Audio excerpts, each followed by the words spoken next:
dude looking for life here, bringing guys a brand new blast from the past. This time we are talking about spell counters. Now, spell counters aren't really an archetype, but they do work together. Basically, what spell counters are is a series of mostly spellcaster monsters and spellcaster-based spells and stuff that basically just get spell counters and revolve around having effects with spell counters. Every now and then we do still get new cards that revolve around spell counters, such as we recently got Magical Something, which I believe is the most recent card. Correct me if I'm wrong on it. But basically, it's not a real archetype, but however, I've gotten a few requests to cover spell counters and everything that's like based around them and everything. So we're going to talk about them and what I think is really necessary for the deck. Now, right now the deck really revolves around Magical Citadel of Edemion, which came out in a structure deck like forever ago with Edemion the Master Magician. So since Konami is remaking all of the old structure decks, we should actually see a remake of the Magical City of Edemion structure deck, which would be very interesting, especially since Edemion the Master Magician is actually a really good monster. Now then, so let's go ahead and cover these monsters and cards. As you can see, they're mostly monsters. They have 4 or so spells and 4 traps, among the 4 extract monsters, and actually someone that counters the deck. Now, with that being said, though, there are a few cards that revolve around spell counters that are actually part of other archetypes. Like, for instance, there's one for the crap, what was it called? Black Luster Soldier deck. There's one for Archfiends. There's one for a whole bunch of other different decks out there. So I decided not to cover those since they are technically for other decks, but they do happen to use spell counters, which is very interesting. Anyway, so let's start this off with Arcanite Magician Assault Mode. Now, to really kind of understand Arcanite Magician, let's go ahead and cover the original version of him first, and that is Arcanite Magician. So he's a level 7 Synchro, 400 attack, 1800 defense, needs a tuner plus one more non-tuner spellcaster type monsters. When this card is Synchro Summoned, place 2 spell counters on it. This card gains 1 Vials attack for each spell counter on it, so he jumps to 24. You can remove 1 spell counter card from a card you control to destroy 1 card your opponent controls, and that's not a once per turn effect. So if you have a crap ton of spell counters from everywhere on the field, which is what this deck is designed to do, then you will be able to just pop just about everything your opponent has. Now then, now we have Assault Mode version of them, which for those who don't know, Assault Mode is all about basically what Assault Mode is. It's a trap card. You flip it over, you send the original version, and you special summon the Assault Mode version of that card from your deck. So Assault Mode is actually something that we might cover another time, but I don't know. So anyway, so he can't be normal summon or set, can't be special summon except by Assault Mode activate. That goes for literally every single Assault Mode creature. When this card is special summoned, place 2 spell counters on it. This card gains 1 Vials attack for each spell counter on it. You can remove 2 spell counters from this card to destroy all cards your opponent controls. When this card on the field is destroyed, you can spell summon 1 Arcanite Magician from your graveyard. So, obviously, he is a much better version than regular old Arcanite Magician, but however, you could also make the argument that he's not as good. Okay, so basically, you gotta remove 2 to destroy all cards your opponent controls, which is really powerful, but it has to be from him. Now, however, there is Magical Citadel of Edemion's effect, which basically allows you to remove the spell counters from it instead of from the monster or wherever you're supposed to be removing it from, which is very useful and everything. So, now that since a lot of this deck is revolved around Magical Citadel of Edemion, I'm going to go ahead and cover it now as well, just so that you guys can kind of get a better reference for how everything kind of works together. So, Magical Citadel of Edemion, it is a field spell. Each time a spell card is activated, place 1 spell counter on this card. When a card with a spell counter or spell counters is destroyed, place its spell counters on this card. Once per turn, if you would activate a card's effect by removing a spell counter or spell counters from cards you control, you can remove spell counters from this card instead. If this card would be destroyed, you can remove 1 spell counter from this card instead. So this is a really good field spell for the deck. So every time a spell card is activated, it gets a spell counter. And if a card you control is destroyed and has spell counters on it, those spell counters are moved to this card. And then if you would use the effect to basically remove spell counters to destroy something, or use an effect for one of these spell counter monsters, then you can remove them from this thing instead, so that then you can keep them on that monster. Because some of these monsters actually do kind of require their spell counters to stay on the monster. So, really, really good card overall. And also can save itself from being destroyed, which is really nice. Now, granted, with things like Estelle and Ignister, that's not as relevant as it used to be, but really, honestly, no one's really going to want to Castell this. They're probably just going to Castell your enemy on monster or any of your other monsters to be able to attack directly. Now, let's talk about enemy on the Master Magician. I consider this guy to be kind of sort of the boss monster of a Spellcounter deck, mostly because of just how good he is. So he's a level 7, 2700 attack, 1700 defense, Spellcaster Dark.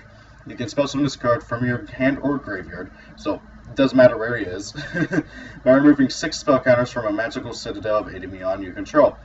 And when you do, add 1 spell card from your graveyard to your hand. Once per turn, you can discard a spell card to destroy 1 card on the field. So he can just come back by removing 6 spell counters from an enemy on citadel you control, which is really, really good. Okay, it's not that hard to get 6 counters on enemy on, which is really, really good. And then you get to add back a spell card from your graveyard, which is also really, really good. We've seen that with, like, Magician of Faith and Demok. Granted, both of those are down at 3, and no one's really making full use of them, in my opinion.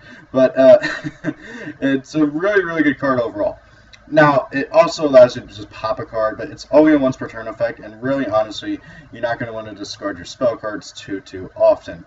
But still, a really, really good card, and heck, also that artwork, he just looks so friggin' beautiful. That's one other thing I just got to mention. It just really looks cool. Next up is Dark Red Enchanter, level 6, 1700 attack, 2200 defense, Spellcaster Dark. When this card is normal summon, place 2 spell counters on it. Each time a spell card is activated, place 1 spell card counter on this card. It gains 300 attack for each spell counter on it. So initially, when you normal summon it, it's going to jump up to 23, which is pretty decent for a level 6. Once per turn, you can remove 2 spell counters from this card to make your opponent discard 1 random card. I kind of wish that effect was not just once per turn, because it'd be a whole lot better. But overall, Dark Red Enchanter is a pretty good card. It has kind of crappy stats, but it's pretty easy to get spell counters on it. And like I said, this whole deck is all about the spell counters and using those spell counters to use somewhat decent effects. Some of these have better effects than others, though. Now, with that being said, though, I really do like this card. My biggest issue is that it's a level 6, and so you kind of really you need to tribute stuff, or you need to use Monarch Storm 4 or Soul Exchange and stuff like that to be able to get it out. And honestly, that's probably going to be like the more better thing to do with Monarch Storm 4 for Soul Exchange. But even then, it's kind of very gimmicky, is the really big issue. I wish this thing was like level 5, no, not 5, that'd still have the issue. Level 4, but then again, also, that discarding a random card from your opponent's hand is really good. So, it's a very kind of half and half. It's kind of gimmicky, kind of not, but it's still nice to be able to get cards out of your opponent's hand. Next up is Breaker the Dark Magical Warrior, a card that I actually used to play in Performapiles before they got everything. Back in the first wave. Oh god, I remember that. Anyway, so level 6, Spellcaster Dark, 1600 attack, 1000 defense. When this card is normal summoned, place 2 spell counters on this card. When this card is pendulum summoned, you place 3 instead. This card gains 400 attack for each spell counter on it. You can remove one spell counter from this card and target 1 spell trap card on the field. Destroy that target. You can only use this effect of Breaker the Dark Magical Warrior once per turn. So first and foremost, this guy is actually a retrain of the original Breaker the Magical Warrior, which is really cool because Breaker used to be a really popular card in the meta and stuff way back in White Goat format, and he's still a fan favorite card for a lot of people. So it's nice to see him get retrained into something a little bit better. That being said, though, unlike the original Breaker the Dark Magical Warrior was never really used too much, because he does need to be tribute summoned or pendulum summoned, and not many people want to play non-pendulums and pendulum decks unless they're like stupid broken. And getting to pop a spell or trap card and having a 2800 beat stick isn't anything special, really. But however, that being said, for spell counters, I actually really like this guy. It's just, again, the same issue as Dark Red Enchanter of getting him out. And as you can tell, spell counters do have a pendulum, but that's just it. They have a pendulum. They don't have two, so you have to play another pendulum in a deck. So probably like Archfiend Eccentric or something. But regardless, Breaker is still a really, really good card. It's just the issue of him being level 6, in my personal opinion. And once again, he really could have been like a few levels shorter. Next up is Disenchanter, a light spellcaster, 2,000 attack, 2,300 defense. Once per turn, you can remove one spell counter from anywhere on the field to return one face-up spell card to its owner's hand. It's very meh. Very, very meh. If you could do it during your player's turn and like return a Black Whirlwind or a Wind-Up Factory or something like that to your opponent's hand whenever they would like try and do something with it, I don't know, then maybe at the very, very least that'd be gimmicky, but even then, like, this is kind of very, very meh. It's not a good card, really, in all honesty. Next up is Magical Marionette. Each time a spell card is activated, place one spell counter on this card. This card gains 200 attack for each spell counter on it. You can remove 2 spell counters from anywhere from this card to destroy one monster on the field. Sorry, I thought. It's okay. Again, it really could have been like level 4 or something with a little bit lower attack. It's just very meh. Next up is Armor EXE. And I remember I had this card as a kid, and I thought it was so stupid. Like, so stupid bad. And it still is pretty stupid bad. So, he is a Rock Light, 2,400 attack, with 1,400 defense. Very, very different from the norm so far. He's not a spellcaster. I think he's supposed to represent like a homunculus or something like that, or crap, what was it called? A golem. Yeah, golem. This card cannot attack in the same turn it is normal summon, flip summon, or special summon. So you can't attack of it the same turn it's summoned it anyway whatsoever, without something like Skill Drain being out. During each of your opponent's standby phases, remove one spell counter from your side of the field if you do not destroy this card. Now, for being at level 4 with 2,400 attack, honestly, yeah, this is back when Konami was like scared of giving level 4s with high attack power any sort of real effect except for restrictions on them. With that being said, out of all of those restriction like monsters with high attack power, this guy is honestly probably the best of them. Like, even out of the newer ones like Lionhearted Locomotive, he's still better because you just got to have a spell counter on your side of the field, and then, oh, hey, look at that, it's gone, and hey, the monster's still here, and he's 2,400 attack, which honestly is still pretty decent, but the biggest issue is that attack power isn't as big of a thing as it used to be. Now, granted, I can see like somebody having some trouble getting over for like maybe the first turn or so, but after that, I'm going to be surprised if anybody has any problem with this thing. Like, all Blue Eyes has to do is reveal Blue Eyes Summon Alternative and run it over.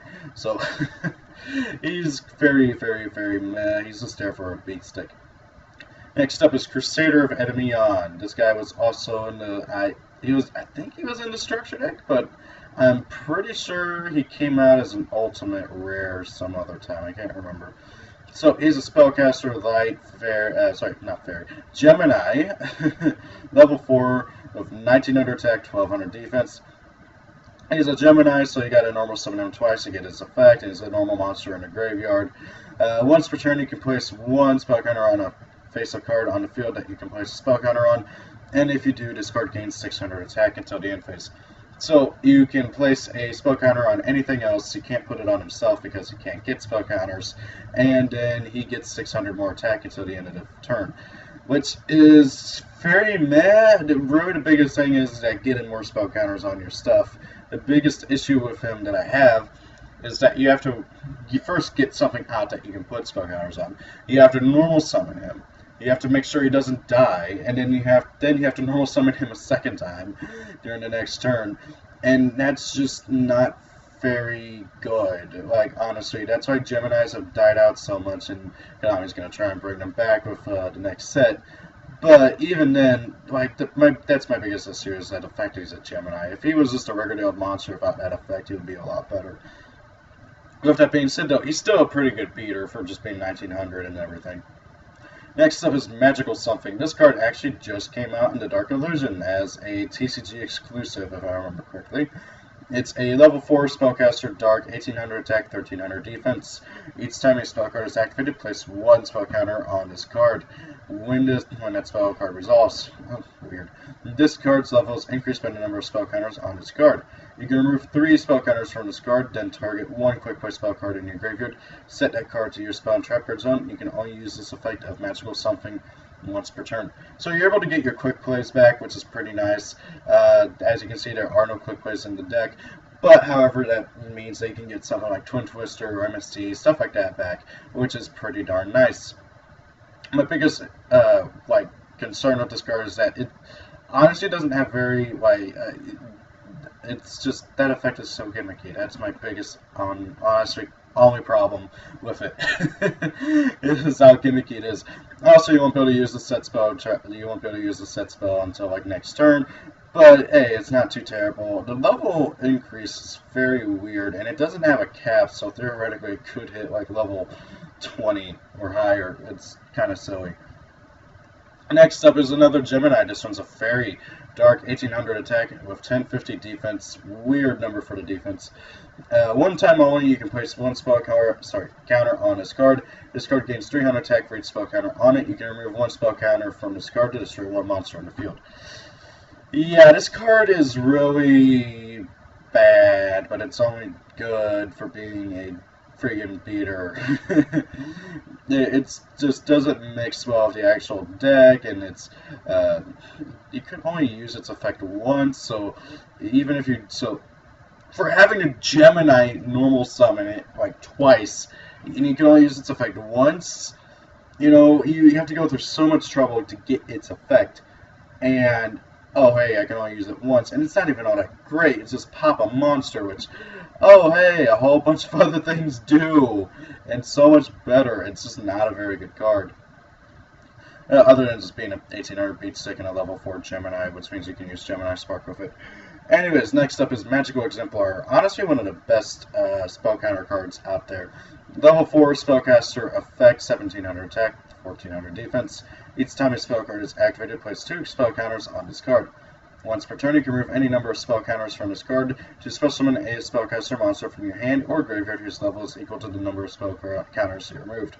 Which is very, very good. It's a monster reborn on legs. And hey, if you happen to have Magical Citadel of Enemion out, you can remove spell counters from that instead. So it can really, really, really help out. I like this card a lot. Next up is Magical Abductor, Spellcaster Earth Pendulum, Effect Monster, level 4 and skill 3s on both sides, 1700 attack, 1400 defense. Pendulum effect, each time a spell card is activated, place one spell counter on this card. Once per turn, you can remove 3 spell counters from this card, add one pendulum monster from your deck to your hand. Monster effect, each time a spell card is activated, place one spell counter on this card. This card gains 100 attack for each spell counter on it. Once per turn, you can remove 3 spell counters from this card, add one level 1 spellcaster monster from your deck to your hand. So its monster effect is kind of meh, especially in this deck, since there are no level 1 spellcasters, and just for reference sake, there aren't really even that many in general. Just double checking real quick. Yeah, there's only 40 spellcasters with level 1. Granted, though, 4 of them are already pieces of Exodia, so you could technically add pieces of Exodia from your deck to your hand with its effect, which is pretty good, I gotta say. But however, its monster effect is not used very much, but its pendulum effect is used quite often in the more recent builds of Dracopals and Performapals and stuff like that, so you can search out your pendulum of monsters, which is pretty good overall. Next up is Maiden of Macabre, 1400, Macabre, I think is actually how I pronounce it. Level 4, 1700 attack, 0 defense. Each time this card destroys a monster by battle, place one spell counter on this card. This card gains 200 attack for each spell counter on it. Yeah, it's just a beater, not much more to say about it than that. I do like it how it gains the spell counter no matter what, how it kills the monster in battle. So long as it killed it, it doesn't have to go to grave or anything, which is very, very good. Next up is Defender, the Magical Knight. 1600 attack, 2000 defense, Spellcaster Light, level 4. When discarded as normal summon, place one spell counter on it, maximum of 1. Once per turn, if a face-up spellcaster type monster or monsters on the field will be destroyed, you can remove one spell counter from a card you control for each of those cards instead. So he can just basically protect himself and other spellcasters you control. Really good card. He was actually used in old school beatdown decks because of his decent stats and his effect to protect himself and other spellcasters, which is really nice. Next up is Breaker, the Magical Warrior.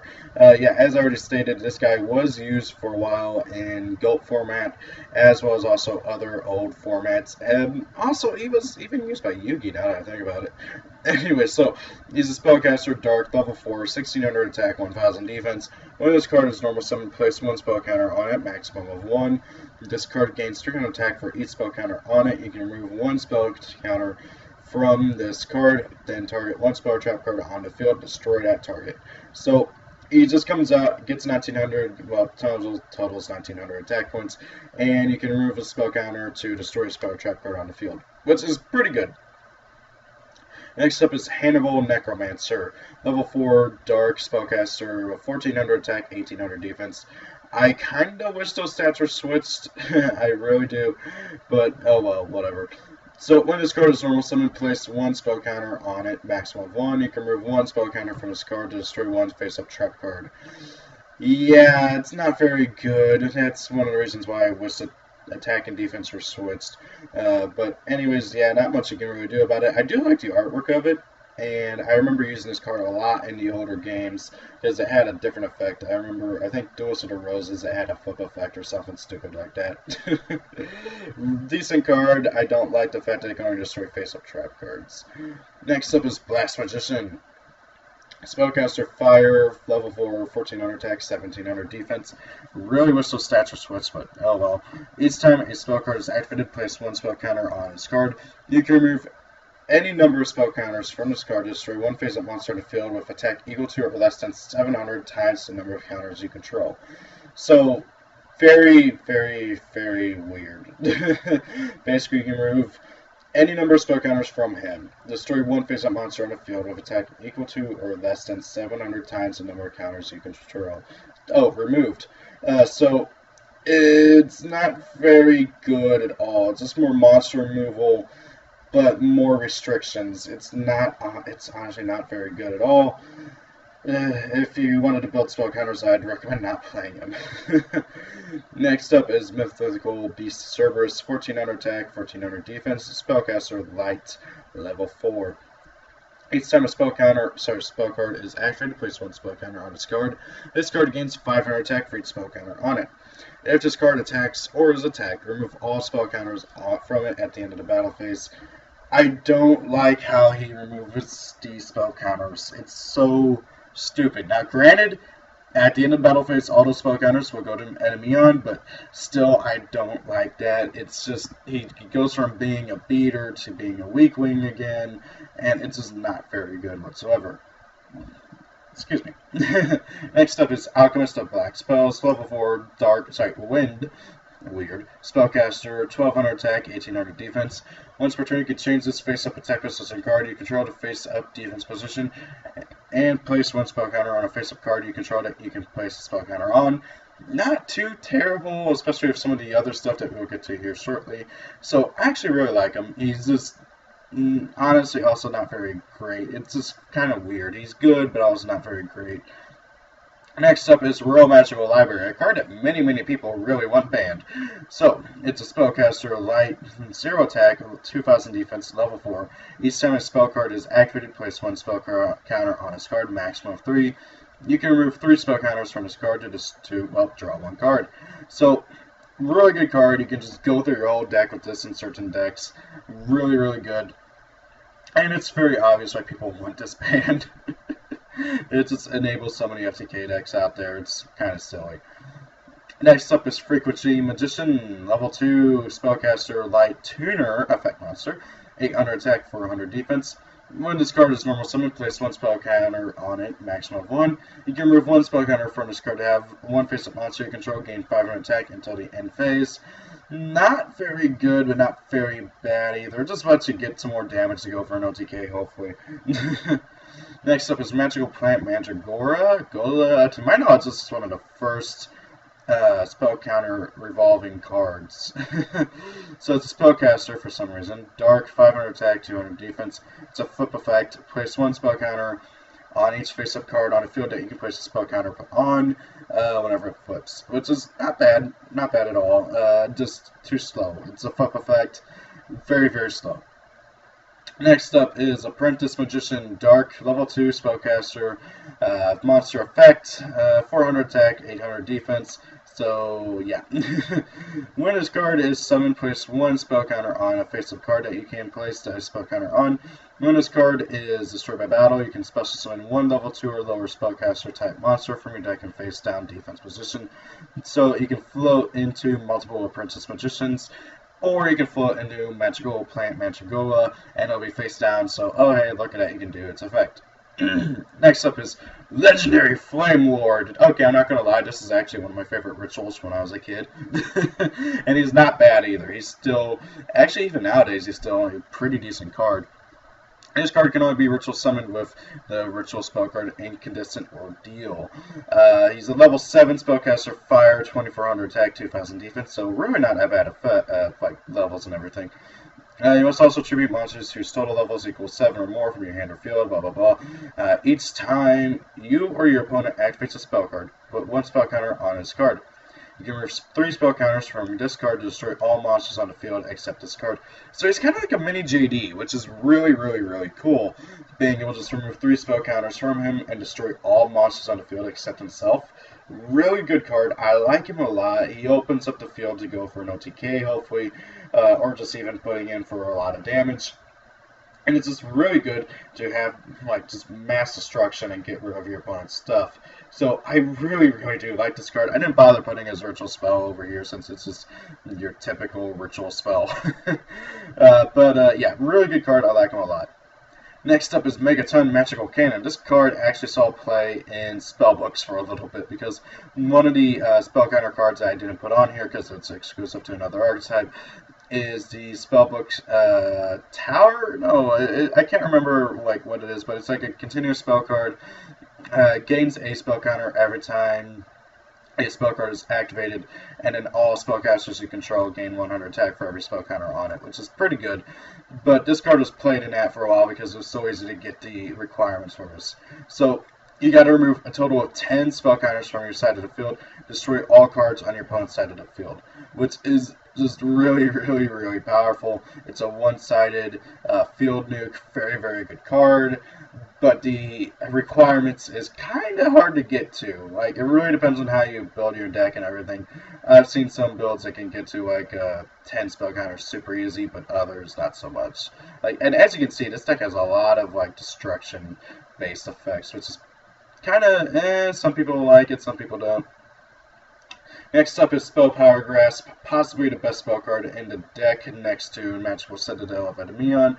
Place one spell counter on a face-up card you control that you can place a spell counter on.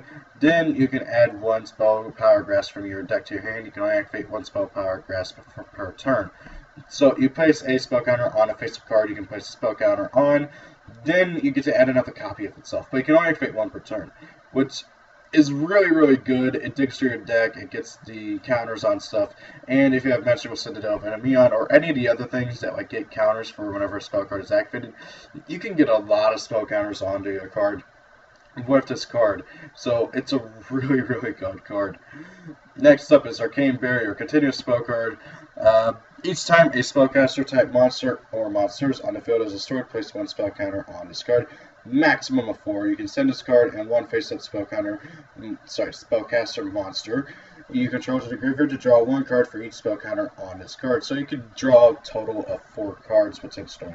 And it's not a once per turn effect either. So I really do like this card. My biggest issue is that it can take a little bit to get to the maximum of 4 spell counters, but still very, very good card.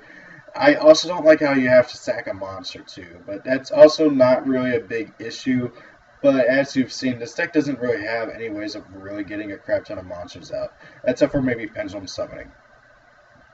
We already covered Magical Citadel. Now we get to the traps.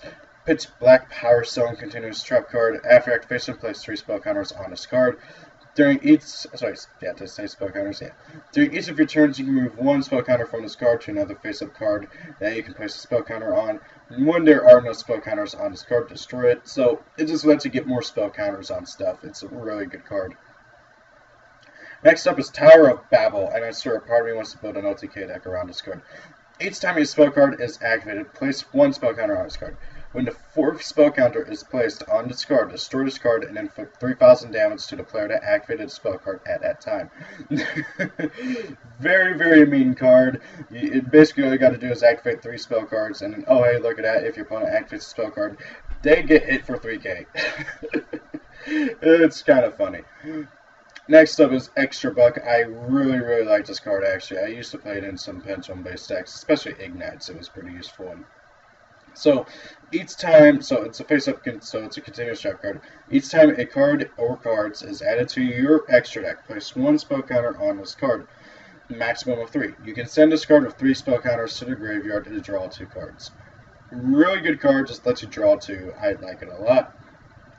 Next up is AntiSpell. Remove 2 spell counters from your side of the field to negate the activation of a spell card and destroy it. I really wish it was able to negate anything, not just spell cards. It's kind of annoying they can only negate spell cards. Next up is the Extract monsters. There's 4. We already covered good old Arcanite Magician, so I'm going to move him over there. So next up is Supreme Arcanite Magician. A fearsome monster. 1400 attack, 2000 defense. Level 10, 1 Spellcaster type Secret Monster plus 1 Spellcaster type Monster. This monster can only be special summoned by Fusion Summon from the extract. When this card is Fusion Summoned, place 2 spell counters on it. This card gains 1000 attack for each spell counter on it. Once per turn, you can remove 1 spell counter from your side of the field to activate one of the following effects. Select 1 card on the field and destroy it, or draw 1 card. So, pretty good overall. I like it a lot. It's not too terrible, not too great either, but being able to just draw more cards is always nice. And considering how many ways this deck has to draw cards, it seems pretty good to me. Next up is the other 2 synchros. Explosive Magician. Level 6, 2500 attack, 1800 defense. Spellcaster Light. Can I just say one thing real quick, that the ultimate rare version of this looks amazing. So, you can remove 2 spell counters from your side of the field to select and destroy 1 spell trap card your opponent controls. That's not once per turn, so it's just able to just keep on popping stuff. And to me, it kind of looks like a upgraded version of Blast Magician. I don't know, like maybe he is. Next up is Tempest Magician. Now this card actually has some OTKs around it and some even FTKs. So when this card is Synchro Summoned, and by the way it's a Spellcaster Dark, 2200 attack, 1400 defense, level 6, and needs a tuner plus 1 or more non-tuner Spellcaster type monsters to go into. So it's not too terribly hard to summon. When this card is Synchro Summoned, place 1 spell counter on it. Once per turn, you can discard any number of cards to place 1 spell counter on a monster or monsters you control for each spell card you discarded. You can remove all spell counters on your side of the field to inflict 500 damage to your opponent for each card removed, which is pretty insane and can do a crap ton of damage. I like it quite a bit. And then, sure enough, they actually have a card dedicated to, well, going against this deck. And that is Exhausting Spell. Remove all spell counters on both sides of the field. Which obviously is bad for actually playing in a deck, but not bad if spell counters ever become, like, relevant. Anyway, so that is spell counters. What would I do to the deck? Well, I'd give them another pendulum for one thing, maybe 2. I'd make it to where they have easier access to Edameon and to maybe Dark Red Enchanter and Breaker. They need easier access to these 3. They're their main deck beatsticks. And I feel like they need easier access to the synchros. They only have 1 tuner. I feel like another one would really help out, especially at level 3, seeing as how many level 4s there are, and the fact that the only tuner in the deck is a level 2, which means that it's kind of hard to get into the level 7 synchro. Now, with that being said, I also feel like that it could use its own fusion spell, and maybe another fusion monster, which would be pretty cool. So, really, in all honesty, to tie this all deck together, it really does need some more consistent and coherent ways to summoning out its boss monsters, especially these 3 over here and these 4 down here. And like maybe something to kind of support Legendary Flame Lord, that'd be pretty cool. But however, I don't really see that happening. So guys, what do you guys think of spell counters?